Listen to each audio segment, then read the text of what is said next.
Hi, everyone, and welcome back to the Happy Investor podcast. Today, I wanted to talk to you about some of the businesses that I've had, how I started them, and what challenges I've had running them, and how I've scaled them and then sold them.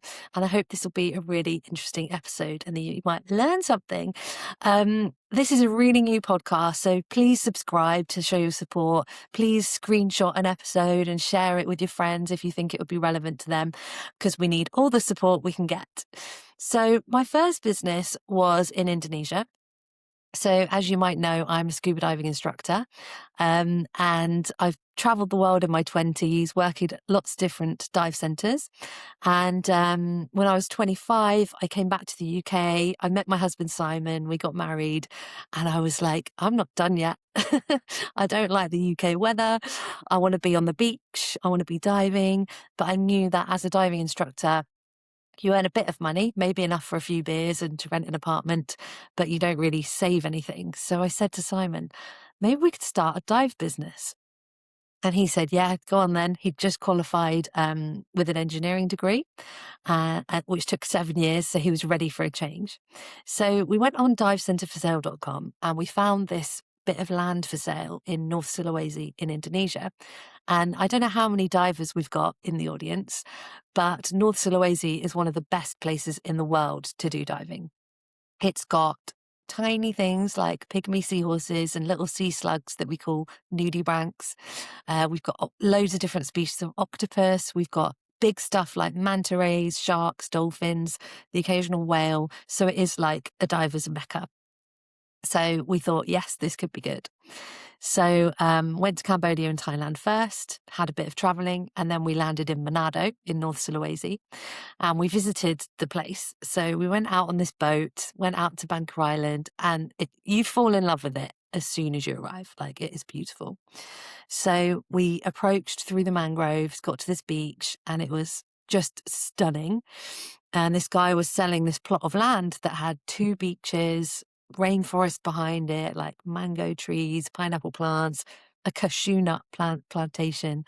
And he had started building a couple of shacks, but he had just run out of money and time and he had another business. So we really liked it. We went diving and we thought, this is incredible. And then we thought, okay, how are we going to do this? So the first thing I would say to anyone wanting to start a business is do your market research. For any business, is anyone actually going to buy this product? So my market research on Banker was, are divers going to come here? And I already knew that it was a hugely popular, it's probably top of the list of a lot of divers because it is so incredible. So I knew that my market research was good. And the next thing to do with any business is to cost it up, do a bit of a 12-month forecast and think, how much am I going to make? How much am I going to spend? How much is that going to give me profit? So the first thing we needed to do was cost it all up. So we went back to Manado. We spent a good 2 weeks in the cheapest guest house you can find. Like, we were in a room without a window, um, trying to learn a bit of Indonesian. And we just costed it up. So we were like, right, 8 cottages, 8 bathrooms, 8 of everything, 8 beds, 8 sets of bed sheets, 8 sinks. We're going to build a restaurant, a dive center. We're going to need a boat. We're going to need compressors. And it was off grid as well. So we're going to need generators. We're going to need a big water tank to store the water, pumps. We costed the whole thing up. We went round all the shops, costed up the bathrooms. We went up to the highlands where they built all these beautiful cottages and we spoke to the carpenters and costed them up as well. And so we knew how much we needed to get this resort built. We thought, how are we going to do this business in Indonesia? What compliance do we need? What permits do we need? What visas do we need? So we got a lawyer and we figured all of that out. And then we raised finance. So again, like any business, you might need startup funds. You might need a finance loan. Could be a government loan, could be friends and family, private investment. So we went to everyone we knew and we managed to raise some money. And we tried to forecast, okay, what could we make from a dive center? Turns out diving is really profitable because you're selling air. So people would come to us and they would pay about 40 quid a night for accommodation. And that would be in a little bamboo cottage, no aircon, just a fan, and we turn the generator off at night. So you'd have electricity all day. We'd switch it off about midnight. We turn it on again about 6 a.m. So you'd be in this beautiful rainforest cottage. The bathrooms would be open air, so you could just see the rainforest. And that would include all meals as well, breakfast, lunch, dinner, and snacks. So we were on the budget end. It was about 40 quid a night. But then we would charge £30 per dive, right? £30 per dive. And £30 if you're renting equipment from us. So if you're staying there for one day, you've already spent, 150 quid on the accommodation, the 3 dives, and the equipment rental. So the accommodation cost, we would have to cover electricity, food, and staffing. So not much margin in accommodation. The dive gear, we bought it all to start with, and then we would rent it out multiple times. So that was a great return on investment. And then diving, each guest would pay £30 per dive. We sometimes had 5 guests, sometimes we had 10 or 15 guests, like we were this tiny little resort. But that really added up, and that's where we made our profit, because the only cost for us on diving, the major cost was the fuel. So we'd have to pay for the fuel, we'd have to pay for the fuel for the compressor, and we'd have to pay for the staff. So you'd need a boat captain, boat crew, and dive guide. But the diving was the most profitable part. So you can see that if everyone, if you've got a full resort of 8 people or 15 or 16 people, and they're all paying 150 quid a day for diving and food and accommodation, but we're spending a lot less than that, that's where we figured out our profit margin. So we thought, okay, this is going to work. So what happened was Simon lived on the island full time in this sort of half a cottage. He learned Indonesian quite quickly because he would employ people from the local village to come and help build. So they would flatten a bit of rainforest and make foundations. Then the carpenters would come over and build the cottages. So he would have his little Indonesian dictionary and say, right, hammer, cement, sand, roof, and he would learn it bit by bit. Meanwhile, I would be back on the mainland, again, staying in the cheapest guest house possible. I just had a room in a guest house. It was really unusual for foreigners to stay. So I made loads of friends. They'd all just come and hang out with me. That's how I learned Indonesian. And every day I would go to McDonald's or a cafe, anywhere with Wi-Fi, and be building our website. We got there in September. We had to open in April. So we had a good 6 months to get this resort built and to get it marketed. And I remember around Christmas time, I said to Simon, bookings are coming in. We have got guests arriving on the 1st of April. So we need to be ready. And I think by the 1st of April, we had 2 cottages built with the restaurant and the dive centre and the boat. And we welcomed our first guests. And it was just mad. I remember we woke up on that first morning and the compressor was on. The ladies were cleaning the rooms and getting the beds ready. And the resort was happening. It was an absolutely incredible feeling. The first guests we had were an Indonesian couple, and it was really funny because Simon took the boat over to the mainland, got a driver to take him shopping to get all the food for the week, and then he picked up the guests at the airport. Simon was the only white guy holding a sign. Everyone else was an Indonesian taxi driver holding a sign. They were all mainly welcoming European and American guests, and he was welcoming Indonesian guests. So it was really nice. So he picked them up and brought them back. And we asked for loads of feedback because we were like, we're new, we want your feedback. And they said, you need to serve more Indonesian food. And we were like, what?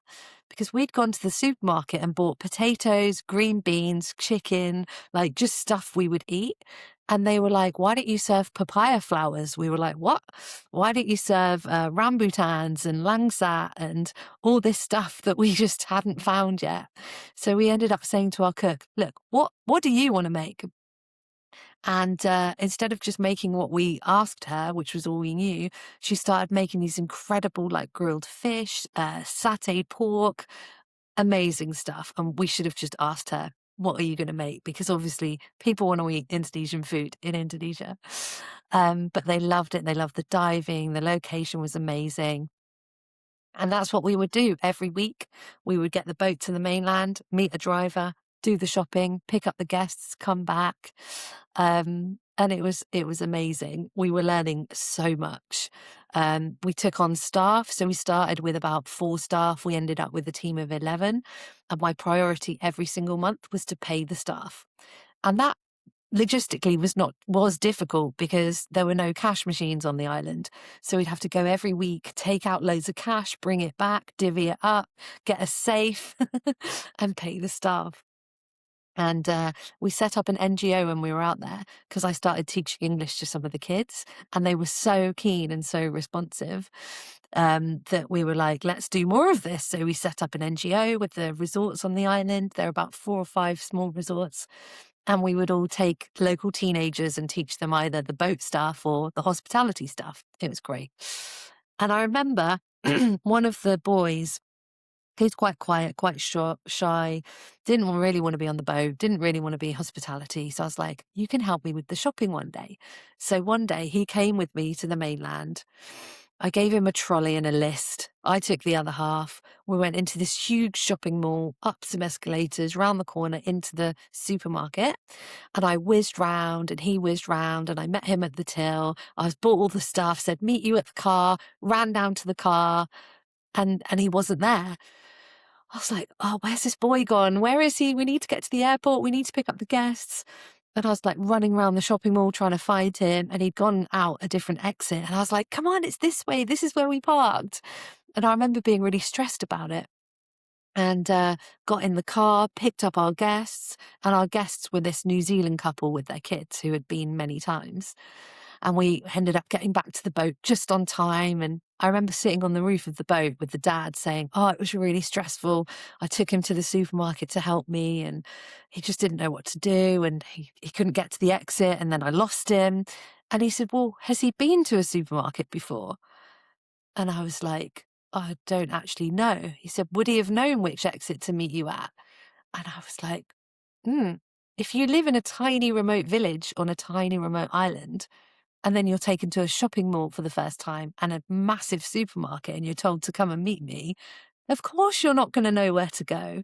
So it just gave me loads of perspective. One day a Chinese mining company turned up and just started destroying some of the island, building stuff, telling the locals they had to leave and here's a few thousand rupiah. And it was all illegal. So we got together with the other resorts and we managed to fundraise through our NGO. Every guest donated like a tenner. We managed to get a lawyer who took them to the court, which then went to the Supreme Court and the High Court.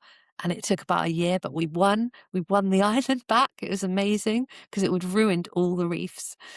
And we dealt with so much. And compared to year 1, when we were doing all the shopping and all the pickups, year 2 and 3, we actually got a driver to do this for us. So we didn't have to leave the island. We'd just message him a shopping list. He would get the shopping, get the guests and bring it back to us.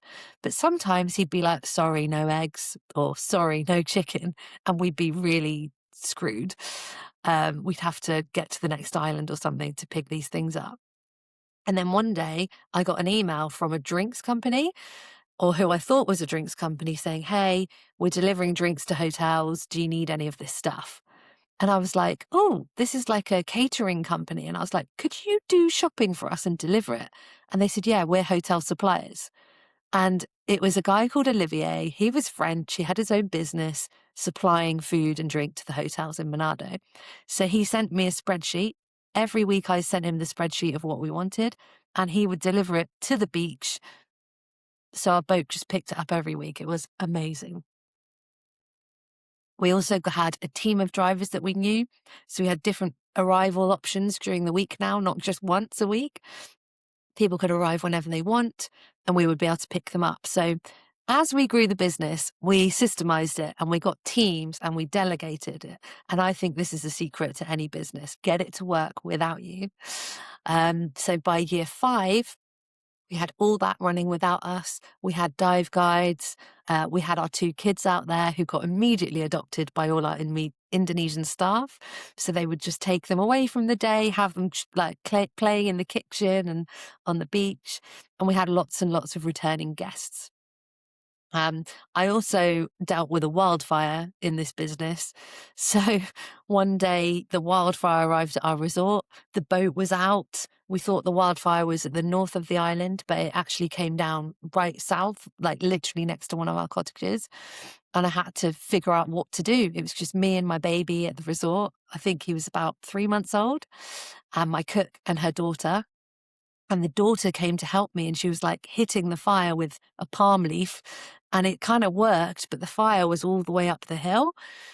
And I just remember this feeling of panic because we'd overcome so much. Like every problem we'd faced on this island, we'd managed to somehow solve it. But this problem was something I'd never come across before. And it was just the worst day of my life. It was so panicky. I didn't know what to do. I didn't know who to call. And my life was in danger, my baby's life, and my whole business was in danger. It was about to burn down. And so I just started messaging everyone I knew, the fishermen, the boat guys, the ferry guys, my staff, their families, other resort owners, everyone on the island that I knew.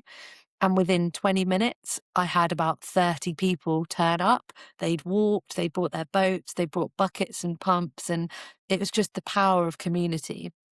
And I think if we hadn't put so much into the community, I couldn't have done that. But we had employed people, we'd taught English, we'd got this NGO, and we'd supported the community as much as we could. And it was amazing. They saved our resort. They really did. So that's the power of community. But we ended up selling that business so the kids could go to school in the UK. So we wanted our kids to go to school, and it was actually bought by a couple who wanted to homeschool their kids. So we just swapped, and they had 2 really good years, and then COVID hit, no more guests.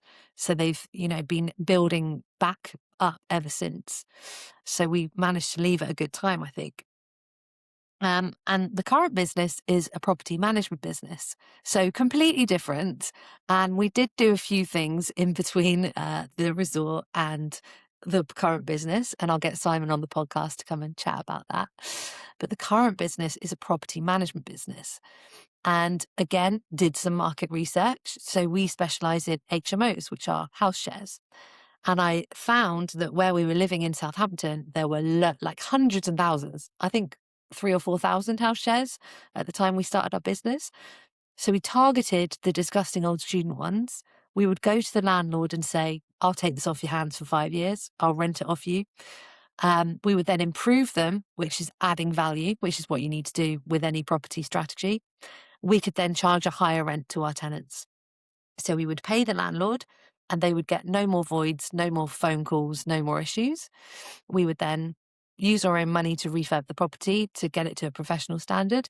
And then we would rent it out to professional tenants. And we do all the work, all the tenant management, all the communications, all the maintenance, the cleaning, the gardening, everything. And the landlord doesn't do anything. They just get guaranteed rent on time every single month for 5 years. So it's win-win. But it's a lot of work our side. So when we were taking on these properties, we were painting, we were building flat pack furniture, we were getting tenants in to have a look around. Simon and I were doing everything. It was really busy. And then when it got to about 9 or 10 properties, we could then take on a part-time lettings manager. So we took on this amazing guy who's still with us now. He's now full-time. And he just took all the viewings away from me. So 10 houses, about 50 tenants. At some point, each one would either renew or give their notice in, and we'd have to market the room. Each room, we would do loads of viewings on to get the right tenants in. So it took quite a lot of time to get all these viewings lined up and done and then onboarded. So he took that all away from me, which allowed me to grow the business more. And then last year, when we hit 40 properties, we took on a second full-time employee.